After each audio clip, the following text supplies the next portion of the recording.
आखिरी आम इतने बड़े बड़े जो हैं। अजी सुनिए, ये लगड़ा आम, दशहरी आम और अल्फांसो आम अलग अलग रखे हैं, ले लीजिए। हाँ लेता हूँ। अरे तुम सुबह से लेकर शाम तक बहुत काम कर रही हो, देखो तुम्हें पसीना आ रहा है, गर्मी भी इतनी है, ममता खाना भी बना हुआ है, अब तुम जाकर आराम करो और कोई काम मत करना। जी ठीक है। बहू कमरे में जाकर आंख बंद करके सोती है। इतने में घर का फोन बजने लगता है। तब सास सुलोचना फोन उठाकर ममता को देती है। हेलो, नमस्ते दीदी, कैसे हो आप? बड़े दिनों बाद याद किया। अरे याद आ रही थी इसीलिए तो मैं आ रही हूँ, बल्कि मैं नहीं, हम सातों बहनें घर पर गर्मी की छुट्टियों में आ रहे हैं और हमारे बच्चों की गर्मी की छुट्टियाँ जो पड़ गई हैं, यही बताने के लिए आपको फोन किया था। हम बस 1 घंटे में पहुँचने वाले हैं। घर पर पैकिंग इतनी करनी थी कि आपको पहले नहीं बता पाए। बस हम आ रहे हैं, आप ठंडा शरबत बना कर रखना। ठीक है दीदी, मैं तैयारी करती हूँ। फोन काटने पर और अपनी बीवी का उदास चेहरा देखने पर माधव, क्या हुआ? पहले तो तुम खुश हो गई, फिर एकदम से दुखी हुई हो गई, क्या हुआ? मेरी बहन का फोन था। जी मैं तो बहुत खुश हूँ कि सातों दीदी गर्मी की छुट्टियों में अपने बच्चों को लेकर यहाँ आ रही हैं छुट्टी मनाने के लिए, लेकिन घर पर कोई तैयारी नहीं है। वो 1 घंटे में यहाँ पहुँचने वाली है। घर में तो इतना राशन भी नहीं है, अब क्या होगा? तुम चिंता मत करो, कल के मेरे पास कुछ पैसे हैं, आटे की बोरी और 2-4 दाल एक्स्ट्रा लाकर रख देता हूँ। तुम जब तक नींबू पानी बना दो, मैं ठंडा फल खरीद कर ले आता हूँ। उनके आने से पहले पानी में ठंडा भी हो जाएंगे। फ्रिज तो है नहीं हमारे पास। क्या हुआ बहू, तूने प्रिया के आने की बात कही क्या? फिर तो उसका बेटा भी आ रहा होगा। अरे माँ जी, मेरी सातों नंदे आ रही हैं अपने अपने बच्चों के साथ। अब तो घर परिवार गर्मियों की छुट्टियों में पूरा हरा भरा रहेगा। हाँ बहू, मैं बहुत खुश हूँ अपने नाती नातिन के साथ खेलने के लिए।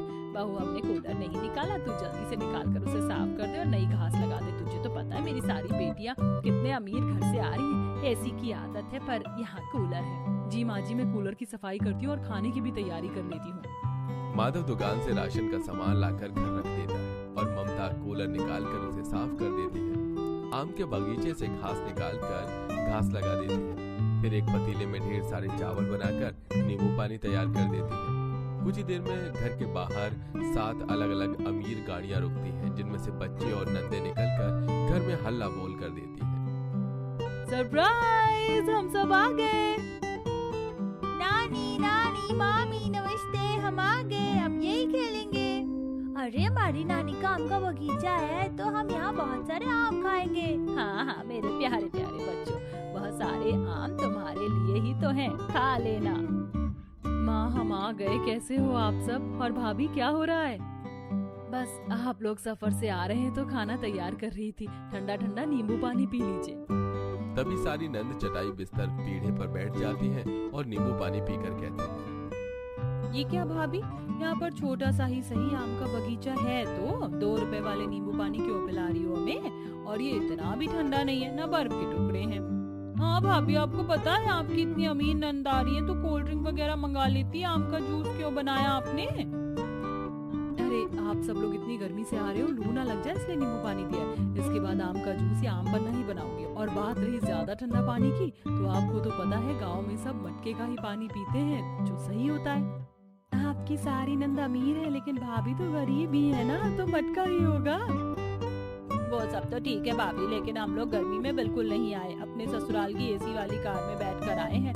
गरीब तो आप हो, मुझे तो समझ नहीं आता इतनी गर्मी में आप यहाँ ससुराल में रह कैसे लेती है। हमारा तो अपने अमीर ससुराल से निकलने का ही मन नहीं करता, लेकिन बच्चों के लिए आना ही पड़ा। मंजू बिल्कुल ठीक कह रही है भाभी, चलो जो खाना बनाया है वो दे दो, आ जाओ बच्चों खाना खा लो। बच्चों, अब तो तुम नानी के घर रहोगे छुट्टी में, मेरे साथ खेलोगे ना? मैं तुम्हें आम के बगीचे में भी ले जाऊंगी। नानी नानी अभी ले चलो ना। हाँ नानी अभी नहीं, पहले तुम सब हाथ मुंह धो लो, खाना खा लो, उसके बाद तुम्हें बगीचे में ले चलूंगी। ठीक है नानी। तब सब लोग हाथ मुंह धोकर खाने के लिए बैठ जाते हैं तो नंदे नमकीन चावल और दही देखकर मुंह बना लेती हैं।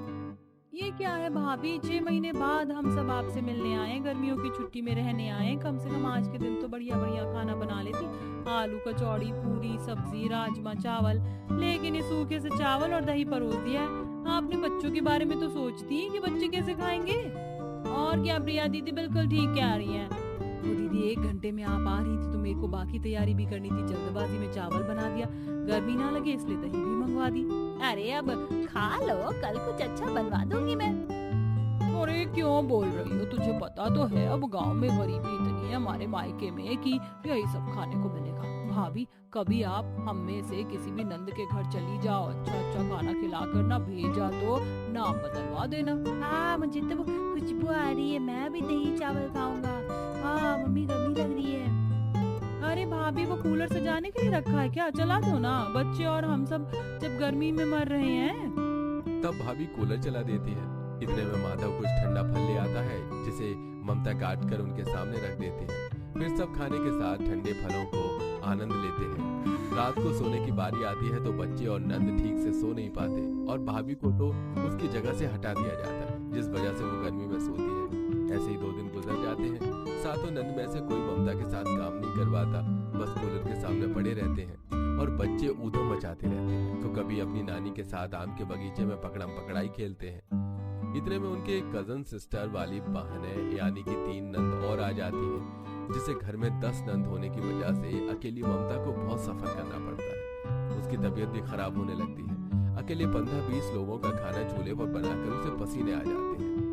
बाप रे, रोटी बनाते बनाते पसीना आ रहा है। अभी तो सब्जी भी बनानी है। शिखा दीदी, प्रिया दीदी, आप में से कोई मेरी मदद कर दो, रोटी बनवा दो ताकि मैं सेक लूं। अरे भाभी, इतनी दूर से हम गर्मियों की छुट्टी में अपने मायके में काम करने आए हैं क्या? आप इतना सा भी काम आपसे नहीं हो रहा है, हमें नहीं करना। अरे ममता भाभी अकेले कितना परेशान हो रही है, मैं काम करवा देती हूँ। ये भाभी की नंद कैसी है? वही तो पैर पसार कर कूलर के सामने बैठ गई हैं। हम पर भी हवा नहीं आने दे रही हैं और अपने बच्चों को भी आगे सुला लिया। भाभी मैं सब्जी कटवा देती हूँ। कजन नंदे घर पर आती हैं। वो अच्छे स्वभाव की होती हैं, इसलिए ममता की मदद करवा देती है और खाना तैयार हो जाता है। आए दिन अमीर नंदे खाने में कमी निकालती हैं। उनके बच्चे बाहर मिट्टी में खेलते हैं तो टिंकू, शिवानी, रवि, तुम सबने अपना क्या हाल मचा रखा है? जब देखो आम के बगीचे में लोट-पोट होते रहते हो। ममता भाभी हम सो रहे हैं, आप इन बच्चों को नहला दो और कपड़े पहना देना बैग में से कपड़े लेकर। दीदी मेरी तबीयत ठीक नहीं है, आप किसी और दीदी से कह दीजिए ना। अरे भाभी, आप हमारे छोटे छोटे बच्चों को भी नहीं देख सकती क्या? आपसे तो घर की जिम्मेदारी नहीं संभलती है। जाओ इन्हें नदी पर ले जाओ। हाँ मामी, नदी पर जाना है, नाई नाई तलने। हाँ मामी चलो ना। ठीक है चलो, ज्यादा दूर नहीं जाना पर। तब बेचारी भाभी सारे छोटे बच्चों को नदी पर ले जाती है और कम गहराई वाले पानी में उनको नहलाती है, जहाँ बच्चे पानी में इतना छप छप करते हैं कि ममता को ही गीला कर देते हैं। ऐसे ही सारी नंद ममता की नाक में दम कर देती है। एक गिलास पानी भी खुद उठाकर नहीं लेती, ममता से ही अपने ढेर सारे कपड़े धुलवाती थी। एक दिन बाप रे, यहाँ कितनी गर्मी है भाभी, तुम यहाँ कैसे रह लेती हो? मैं तुम्हारी जगह ऐसे ससुराल में रह रही होती ना तो सब छोड़ छाड़ के अपने मायके चली जाती। अच्छा, वैसे अभी हमारे बच्चे नहीं है तो काम करने में इतनी परेशानी नहीं होती। सुरभि सलोनी भी अपने ससुराल को संभालती जैसे भाभी संभालती है और अपने ससुराल से बहुत सारा प्यार भी करती है। लेकिन आप इतने समय के लिए छुट्टी में कैसे आ गई बच्चों को लिए? अरे भूमि, तुम भी समझती नहीं, गर्मी की छुट्टियों को तो बहाना है। दरअसल मेरी नंदे भी अपने बच्चों को लेकर घर आ गई थी। अब बताओ मैं उनकी कितनी सेवा पानी करती इस गर्मी में, इसीलिए तो मैं अपने मायके आ गई और उनके घर पर भी नंद आ गई है। तो हमने सोचा हम क्यों ना यहाँ पर धावा बोल दें। देखा, आप खुद तो अपना घर संभालती नहीं हो और भाभी को भी घर तोड़ने वाली हिदायत दे रही हो। ये तो देख नहीं रही कि उनकी हालत कैसी होगी आप सबकी जी हजूरी करते हुए। आप लोगों की मदद भी नहीं करती। जैसे अपनी नंद से परेशान होकर यहाँ चली आई हो, अगर भाभी भी ऐसा ही करती तो आप लोगों को तो यहाँ काम खुद ही करना पड़ता।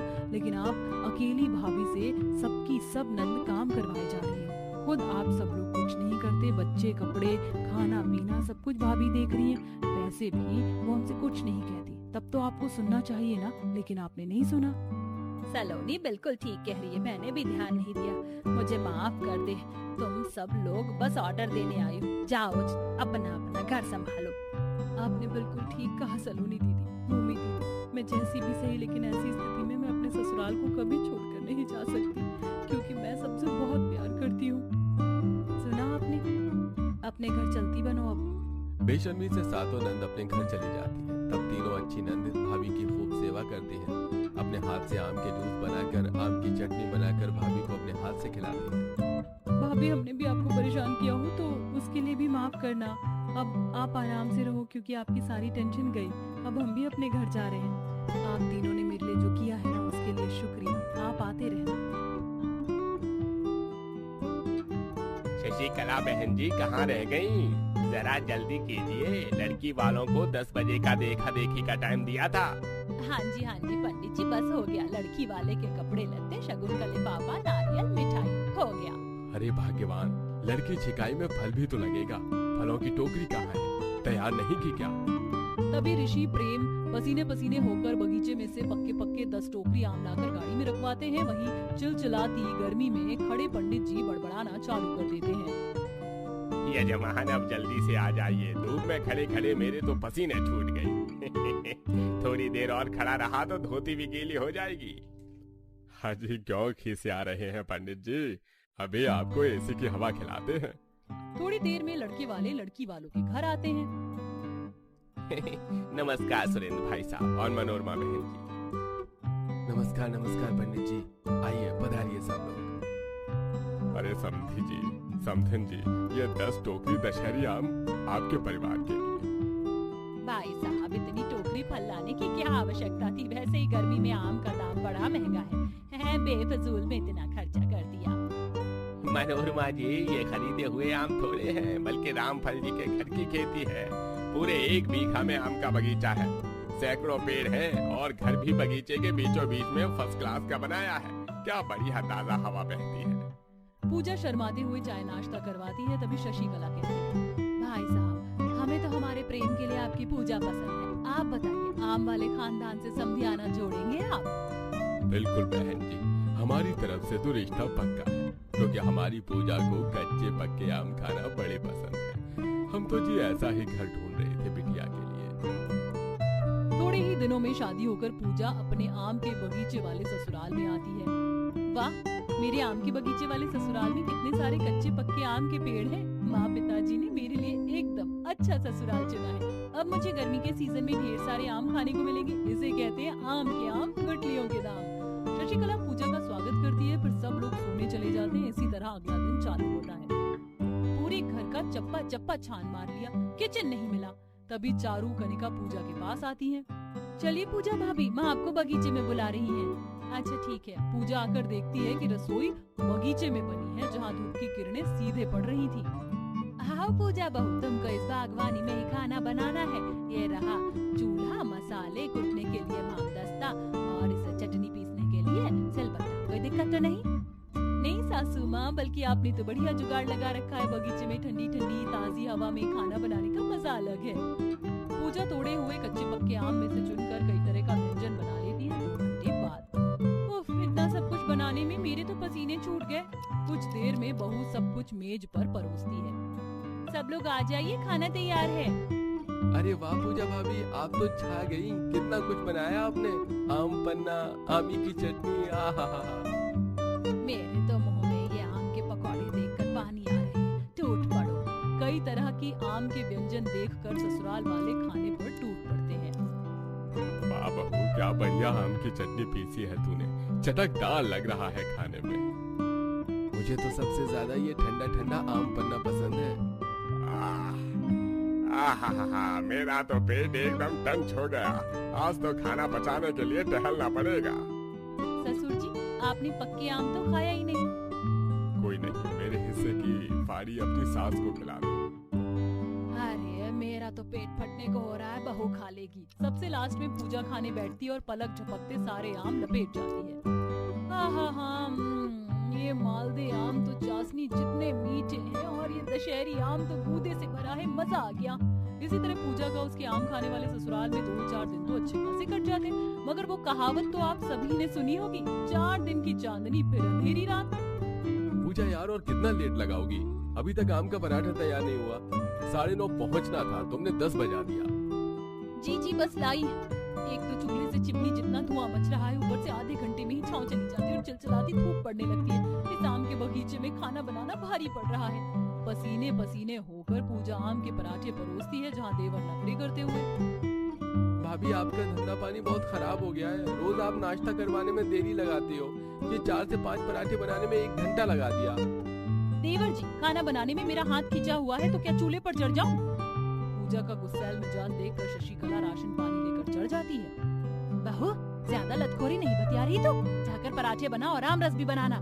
आग बबूला होकर बहू बगीचे में लौट जाती है, जहाँ पक्के आमों पर ततैया भिनभिना रही थी।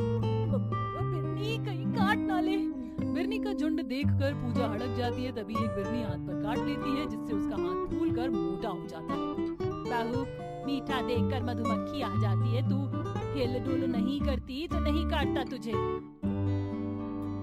वही तो पूजा भाभी, बगीचे में तो कितने सारे आम के पेड़ों पर मधुमक्खी ने छत्ता लगा रखा है, जल्दी से नुकसान नहीं पहुंचाती है।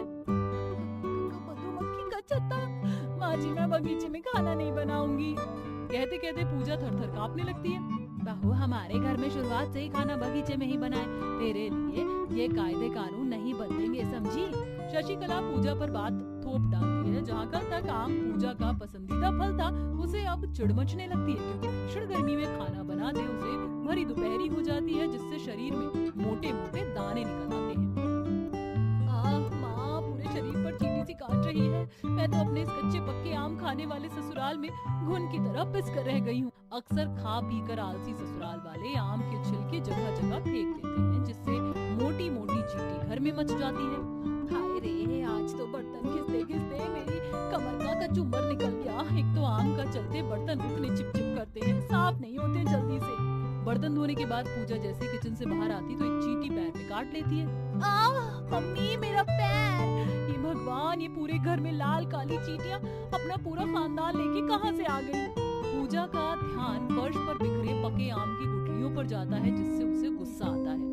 हे भगवान, एकदम खच्चर जितने आलसी ससुराल वाले पल्ले पड़े हैं। एक छिलका भी इस डस्टबिन में नहीं डाला जाता। लप्पू छन्ने हैं सबके सब। खुंदक में खिटपे करते हुए पूजा इतने बड़े घर में झाड़ू पोछा लगाने में पसीने में नहा जाती है।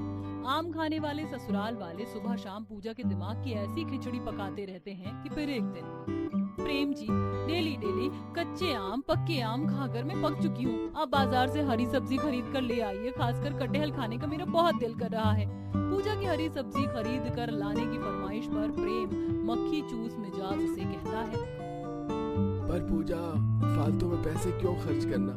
पता है बाजार में आम का रेट सोने के भाव है, और तुम्हें तो फ्री में खाने को मिल रही है, तो लुत्फ उठाओ, आम का सीजन है। अभी सब्जी सर्दी में खा लेना। पति का कंजूसपन देखकर पूजा अपनी किस्मत पर पछतावा करती है।